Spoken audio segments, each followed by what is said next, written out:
Welcome to Lawn Tips with Lou.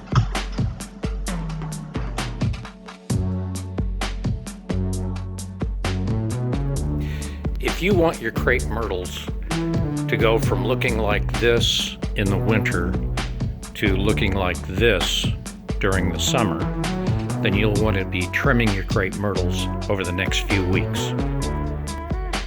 This video is about trimming the crepe myrtles. I do want to show you something about the grass that's a little bit unusual this year. While the grass went dormant pretty early this year because of the cold snap that we had in October, for the most part it's been a pretty mild winter. For the middle of January, it's unusual for the grass to be showing the amount of green that's popping up already. You would usually expect to see it starting to green up like this about the end of February to the mid part of March. What's happening this year is that the winter, for the most part, has been pretty mild, with temperatures getting up fairly frequently into the 60s, 70s, and even a few days into the 80s. With the grass having greened up to the extent that it has this early in the season, we'll just have to monitor the weather and how the grass continues to green to determine whether we need to go ahead and put the spring pre-emergent on a little early this year because of the early warm weather. If we do get some cold snaps yet this winter, it may put the grass back into dormancy for a little while, where we had our normal spring green up, but we just need to monitor it this year to see if we're going to have a very early spring. Crepe myrtles bloom from new growth each year. So in order to get the most blossoms from your crepe myrtles, you want to trim back the old growth from the previous year. Crepe myrtles are very tolerant of pruning, and they can be pruned back pretty substantially every year. A lot of people just cut them back to just the trunks, and to a certain extent I do too. They're not just totally stumps, but I'm going to trim these today.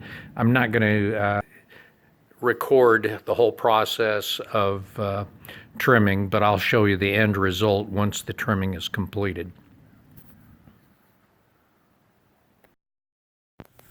I've finished trimming my crepe myrtles, and I have my cleanup to do, but as you can see, I have trimmed these back quite a bit from how they were before.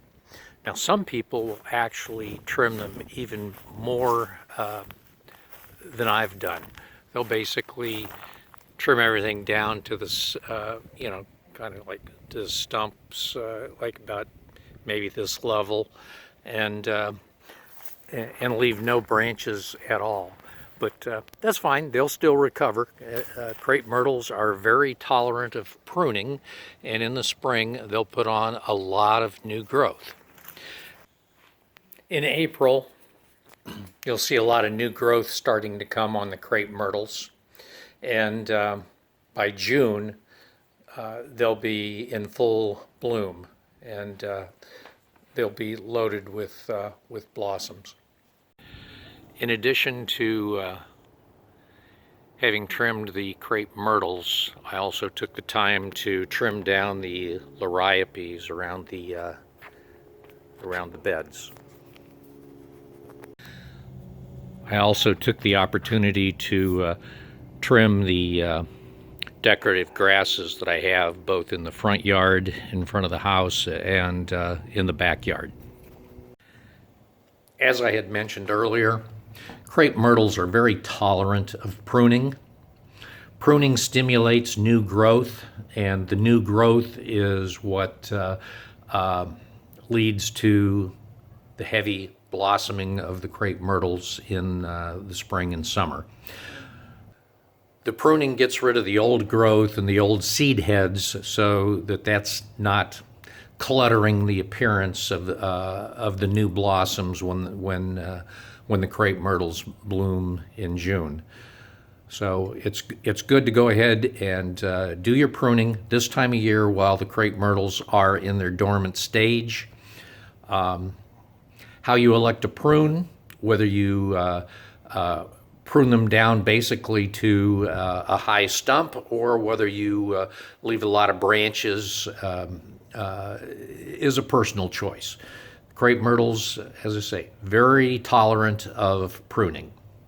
They'll put on a lot of new growth where it's been pruned. As far as tools to use, I use a handheld pair of trimmers for most of the limbs on the crepe myrtles.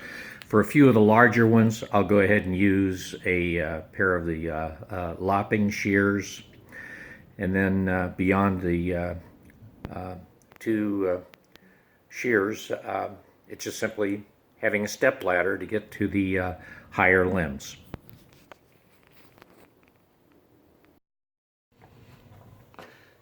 Thanks for watching Lawn Tips with Lou.